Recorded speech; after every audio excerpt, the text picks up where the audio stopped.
Okay, hello, Alana Valentine. How are you? Good morning. Good morning. You're in Australia, so we have a time difference that we're dealing with, yes? Yes, we do, which is, we're ahead of you. Yes. So, you go. It's so nice to find, I've produced and directed 2 of your plays. This is the first time I'm actually seeing your face and talking to you. It's kind of a great thing. Thank you for your work. Yeah, I've been really looking forward to it, Deb. Me too.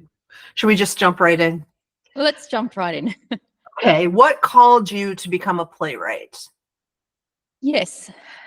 So I was in my early 20s. I'd done a degree at the University of Technology in Sydney, and it was a communications degree. And I'd come from a family of rather low economic status. And so I was the first person in my family to go to university. And when university is like your college, I guess. And when I left, I went into advertising copywriting because I was very keen to make a living. And so when I was in advertising copywriting for about 18 months, and I think it was there that I realized that there were freedoms that were more important to me than the freedom that money can buy you. Let's not ever pretend that money is not an important aspect in terms of the arts and in terms of deciding to become an artist. But I think I realized in that context that what I wanted was creative freedom and artistic freedom. And so I entered a competition for a young playwright. And in fact, it didn't win. No play won that year, which should have inured me as well to the idea that the arts is not always fair. But anyway, a youth theatre picked up the play. It was called Multiple Choice. And I sort of thought, this is really fabulous. I was involved with a woman by that stage, and she was in a rock band that I sort of managed to write into the play. And they were called Fun and Only. So they were in the play, and it was produced at this youth theatre company. And I thought, well, why don't I do this? That's wonderful. What a great story. Thank you. I too was the first in my family to graduate from university. That's so interesting. Wow. Yeah. So you did begin in a different medium. And so we can just jump straight to, let's talk about your monologue, Suffocation Bay. Yes. So Suffocation Bay is my monologue. It starts, as do many stories in the theatre, with an actual event, which is that the bay leaf gets caught in the throat of a character. And as they are starting to realise that this is actually not just something you can kind of cough and clear, but this is like a life-threatening moment. They go through this process of working out how to get this thing that's choking them out of their throat. And then, because I'm a playwright and we work in metaphor, I started to this character begins to pull all these other things out of their throat, which are also blocking who they are and how they might live more freely.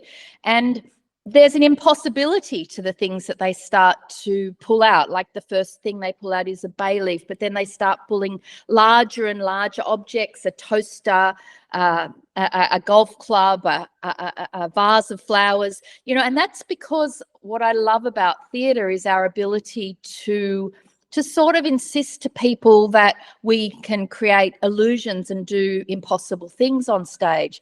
And so then eventually this character pulls out of themselves a secret about themselves. And I wanted that secret to be something that, how can I put it? That is not an issue or it's about their faith, and they never talk about why they feel they can't talk about this or what that faith is, because I wanted it to be something mysterious, Deb. I wanted it to be something that was not that people couldn't agree or disagree with, that remained mysterious. And I guess, look, to summarize it, I really wanted a little play that said, life is impossible to live. Things are impossible to do, and yet we continue to try to do that. And what theatre does best is it pulls out of us the secrets and truths that we are sometimes unwilling to speak. Brilliant. Brilliant. You're brilliant. So this is the question I've really been looking forward to, having produced The Ravens and Soft Revolution. Yeah. Please tell us about your process. I'm fascinated to hear about your process. So, of course, the process is different every time. You know, it really is. I mean, on those two shows which you've directed, and I can't tell you how excited I was to always receive the emails and the images, and I just love that you kept me up to date with the casting and the design choices. And you know, I really felt like I was there. And yeah, the process for Shafana and Aunt Serena, which in America, like over there, you called Soft Revolution. Well, I called. It was the subtitle here, but yeah, it's kind of interchangeable, really, because Soft Revolution's a beautiful title for what the play is. Yeah. It was that I did actually go out to Auburn, which is one of the suburbs in Sydney here, where there's a lot of Muslim Australian women living, both Arabic Australian and Afghani Australian, as was the case in that play. And I met them and I spoke to them and I interviewed them and talked to them about their concerns. I was very privileged to have an Afghani Australian woman who had been used to going into, she'd done a lot of what, she worked for an interfaith organisation. So her organisation was used to going in and sort of talking about her faith and talking about her beliefs to people who maybe didn't know a lot about it. So it was a really fantastic place for me to start, because I guess I could say she was very experienced in interfaith dialogue and intercultural dialogue. And it was her who told me in the interview that when she had wanted to put on the hijab, her own aunt had opposed it. And she talked to me about how incredibly educated her aunt was and all her family. And it sort of grew out of that, Deb. And then and then I went and interviewed a whole lot of other women who had experiences, and I don't know, we do our magic, don't we? We kind of massage it into a story, and I've just been so excited that a story that started in Australia could have such resonance there, and that, you know, I really loved that you had the felicity to cast two Muslim women, you know, and that they had this sort of ability to bring an authenticity to what was there. So I guess to answer your question, the process for that was what it is with everything, which is that I go and speak to the people whose lives I'm representing. I try to be as authentic as possible, but then there's a moment where I leap off, and we leap off into how story works on stage for an audience. Yeah. Well said. Yes. Brilliant stuff. So I think you touched on this in terms of Suffocation Bay, but do you want to circle back and discuss at all why you chose that theme or topic at this time? The reason I chose the topic in Suffocation Bay is really to do with the context we find ourselves in is really interesting for theatre, because we are truth tellers, because our job is to tell truth to power. I think it's really interesting to think about our audience having this power to agree or disagree with us much more virulently and much more sort of absolutely. You know, I'm sure in both America and Australia there is a kind of diminishing ability to see all perspectives at once, which is what, again, we do in theatre. We try to present, you know, if we present a very strong opinion, we will almost always have someone else on stage who has a completely different opinion, because theatre is born of conflict. We celebrate it. We actually love it. We think it's the great stuff of life. And yet we're in a moment where actually conflict is sort of been, I don't know, pathologized or something, I would almost call it, that there's this kind of idea that if you disagree with someone, then what follows is that you have to oppose them in every way. And I don't think that that's true. And one of the themes of Suffocation Bay is that, yeah, we all have these truths within ourselves that we need to pull out and show and air to ourselves as much as to each other, and that there's no, that's okay, that to disagree is to be excited. It's so wonderful how diverse and different we are, and intellectual debate is a fabulous thing. The great wonder of democracy is that we can have religious freedom as well as all sorts of, you know, other freedoms to do with our sexuality, our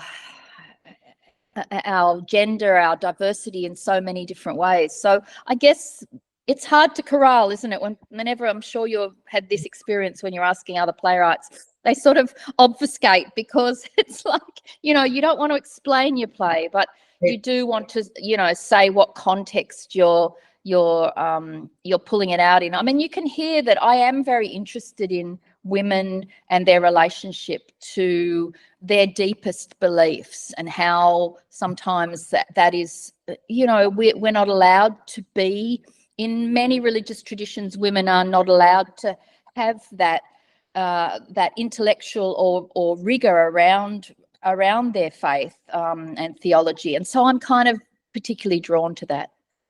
Yes, that makes complete sense.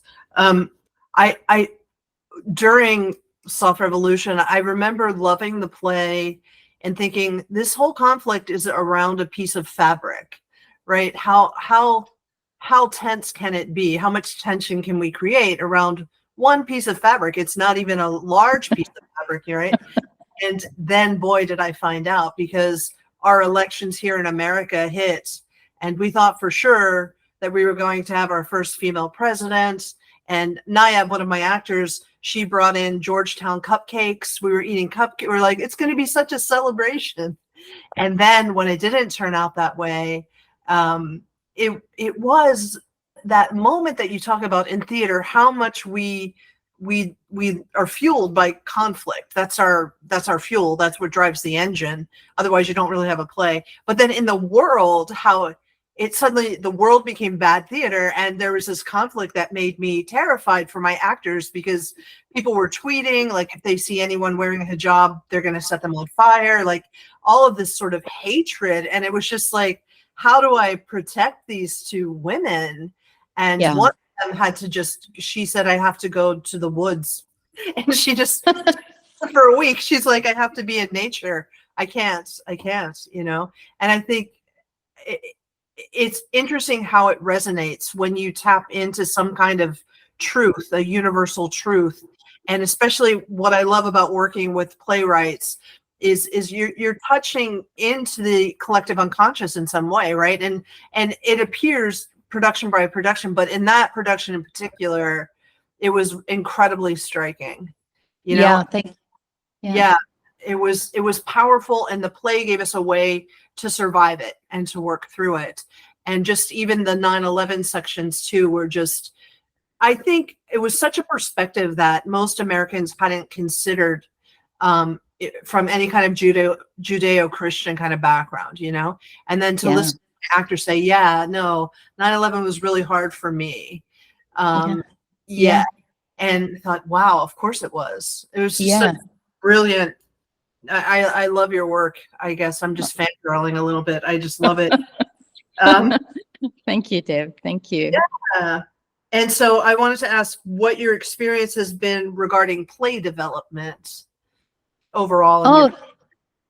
Yeah. I mean, that was the question that I have been really looking forward to is the one about what is the role of small theatres right. But I'll answer the play development.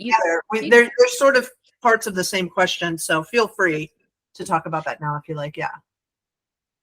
So I have had the great joy of working with small theatre companies and women's theatre companies, and particularly queer theatre companies. I mean, my first play was a little, like, they call themselves a theatre company, but they're really just a little group of ratbags who say, let's put on a show. You know, that's what we always are, let's face it. But yeah, it was called In the Pink, and they did a play reading of my very first play. And it was so exciting to have the play embodied by actors. And I do think that I could actually sum up play development in the words, put it in the body of an actor.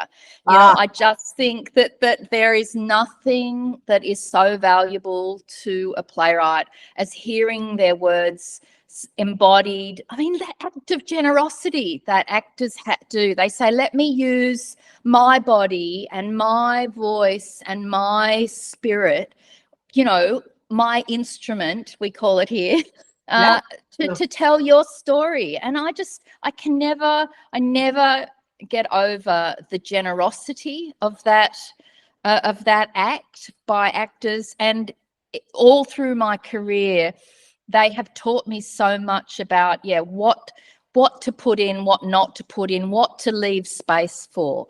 And I just really think that that's what working with small theatre companies is about.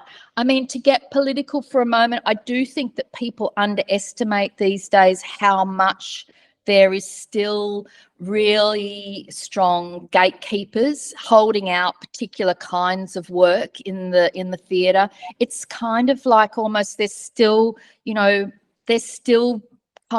sorts of work that can't get through, or freedoms that aren't allowed in main stage companies. And so small theatres are absolutely the lifeblood of not just young playwrights, but cranky old women playwrights like all of us, you know, who have things to say that we still feel strongly about. And, you know, it's like I say, my great privilege to work with those companies, because like Venus, Deb, you know, you just got this passion to keep telling these stories, to keep working in community, and it does keep you close to community, and it does make you resourceful and creative. And, you know, they're wonderful things. I think from a very, very young age in the theatre, I rejected the notion of a hierarchy. I really do not believe that the best theatre is always at the biggest companies. And that's not to disparage the big companies. Some of them do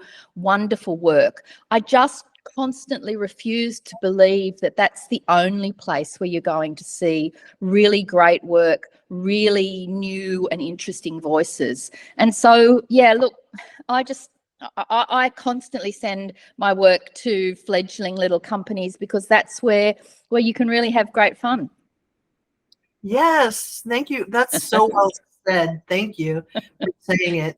I think the two things I live by, sort of that idea that directing is 90% casting. I mean, really getting the right people. It's 3, to me, what I've been trained and what I've come to believe is that it takes 3 full productions before a play knows what it is. And I don't think you can replace that with a staged reading. I think it does 3 full productions living in the bodies of actors, and best if it's different actors, different productions, different concepts, because that gives the playwright a chance to get to know your baby like this. Oh, okay, this is what it is. You know what I mean? It sort of gives you more of an objective view of it than anything else. So I feel like that's my lifeblood, is just staying in touch with living playwrights and seeing where they go with it. And if I can be a part of, especially one of those first 3 productions, because that's where it comes to life, I think. I can't agree more, Deb. I really believe that people are often shocked when you say a playwright doesn't know what their play is. And that's not to say you don't know what you're writing. It's to do with the fact that until you see what happens between the actors on stage, right? You know, what a director is, do people think as well that direction is about, you know, telling them how to say the line or how to, and it's never about that. It's about some sort of alchemical magic of watching what happens between the actors, watching what happens when a particular actor enters with a particular kind of point of view, and managing how the audience understands that, right? So when you say, you know, a playwright doesn't know what their play is, it's because you've got to wait and see how a director manages that magic that happens between all the actors and what's going on. And it really teaches you something about what you've written on the page. And that's not to say, again, that you didn't know. It's just that you didn't know the particular flavor of that. And when you have a second or a third production, you then start to go, oh, I get this. If we can make sure that these characters really, you know, conflict at the beginning, then we're going to have a payoff at the end. And yeah, I do think that that's a wonderful way to think about a play. In Australia, we don't often have that kind of luxury of having a play done many times. I mean, I've got a couple of plays on the school syllabus. I assume, you know, you have that too. You have plays that students study, and that often means that you get a lot of pro-am or amateur productions, and they can be really instructive as well, but it's still nothing compared to what a professional actor does with their work. Yeah, I love it so much. There was a moment I was directing one of my actors, and we'd worked together so much, it was like telepathy, and I remember looking at her and just going like, and I couldn't find the words, and she said, got it. And then we reran the scene. It was like exactly in the right place. They were just not even looking for it.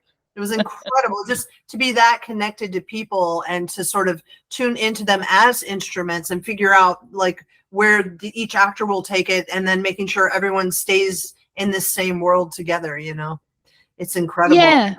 And the great joy of life and people that you know surprising you like that. You know, like we always say that theatre brings this colour into people's lives, but the reason it does is because we spend the whole rehearsal process being surprised ourselves and remembering that life can surprise you and someone you know can surprise you. And like you just said, like you just went, oh, and this person knew what that meant. And it was like, how does that happen? You know, and I do feed on that. I think that the reason we stick at it in times where, you know, maybe what we do as a community service, if I can put it that way, which is air these truths, tell our community who they are, reflect to them what their values are, or interrogate them about that.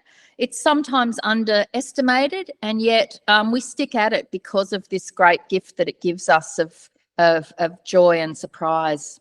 Yeah, we face similar challenges here in the US. There was someone on a stage that said there's just no pipeline for women playwrights, and I thought, well, women don't work in pipelines. Why are you as a literary manager not putting out a call and seeing where they're at? And so there's still not the understanding of like 3 productions, same thing in the US. And I just wanted, I know, going back to Soft Revolution, but one of the things that was so challenging was sort of having all these different cultures, like it's Australia, and for me, it was food, right? I thought, what brings everyone together except that one auntie who has that kitchen, then you just know the smell, right? And so Mira would come an hour early and start cooking. So by the time the audience arrived, the whole place just smelled amazing.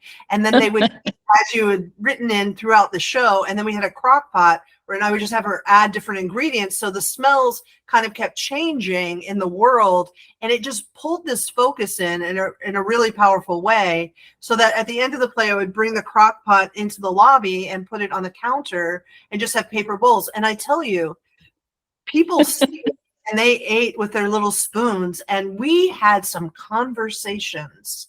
Wow. One month she had just driven from Pennsylvania back with her daughters, about 6 hours or something like that. And the whole time they were bickering about the hijab, like, you know, and she's like, I can't get behind them. And she said, but now that I've seen your play, I think I understand their point of view. And I was just like, whoa. Wow. Wow. It was Yeah. so powerful, those conversations, and just that moment of exhale after the production, just to sort of take in our teeny tiny little lobby with half a car in there. It just like the food and the conversation was incredible. Yeah. Yeah, that's such a gift for me, for you to tell me that.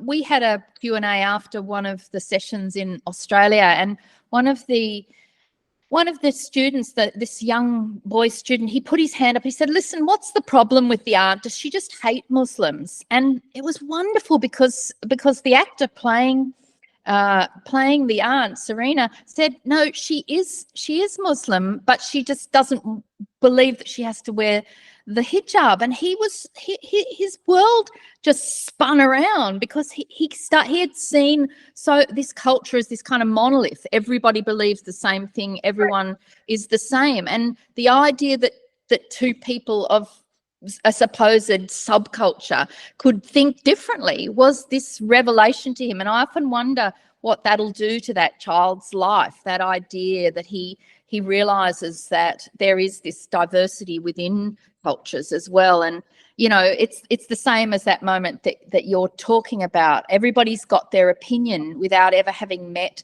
anyone who this opinion is affected by. And I think, again, that's what theatre does for us, doesn't it? We come into community with someone that we thought we disagreed with, but we walk out, actually, I mean, I always hope with my plays that people walk out more confused and, more sort of like wanting to go and actually speak to someone who thinks that. But yeah, I really love what you do. And just to your comment about literary managers and that, without sounding scurrilous, I really think that they sometimes overcomplicate what needs to be done. I'm tired. I'm sure you are tired of hearing people say, that it is impossible to do this and we can't do this. And one of the reasons I think Venus must just stick in their side is because you just go, well, why don't we do it like this? And then it works. And you get, whatever it is, 72 people write in and send you their play, and you publish them. And, you just keep actually finding a way. And I think, Deb, that is the act of creativity, which, you should be lauded for, because it really is. You've just got to keep coming up with solutions. I always do think that the problems that are told, we can't get gender equality because of this, I'm tired of that now. I've had a full career of that. It's actually not as hard as everybody says. You just do it. Just do it. Right. I remember talking to Nayab and thinking, have I overstepped as a white woman directing this, since this is not of my culture? Like, almost nothing in the show is actually of my experience. Because I hit a point where, like, have I gone too far? Should I just make room for other people, And I just remember her saying to me, in my culture, we don't really have theater. We don't really do this. So if Alana and if you had not made this appear, it would not exist, Yeah. That blew my mind a little bit. And I thought, wow, that's a real affirmation, just to keep going and just to really embrace, especially divergent voices, especially people who disagree, put them all in one anthology and just say, right, go. Like there's something here. Like, there's no one absolute way to be a human being. We have all these different ways, and we have all these different experiences, and that is the light of it. That is the preciousness of it. That's what makes it dynamic. Yeah. Yeah, I mean, that was an amazing gift that actor gave you to say that. But I also think that one of the voices we're not hearing at the moment is the many people within cultures who do want allies, who do want interfaith, interracial, intercultural collaboration. I mean, I work a lot with Indigenous Australian artists, and the kind of benchmark of my approach to that is the phrase "wait to be asked."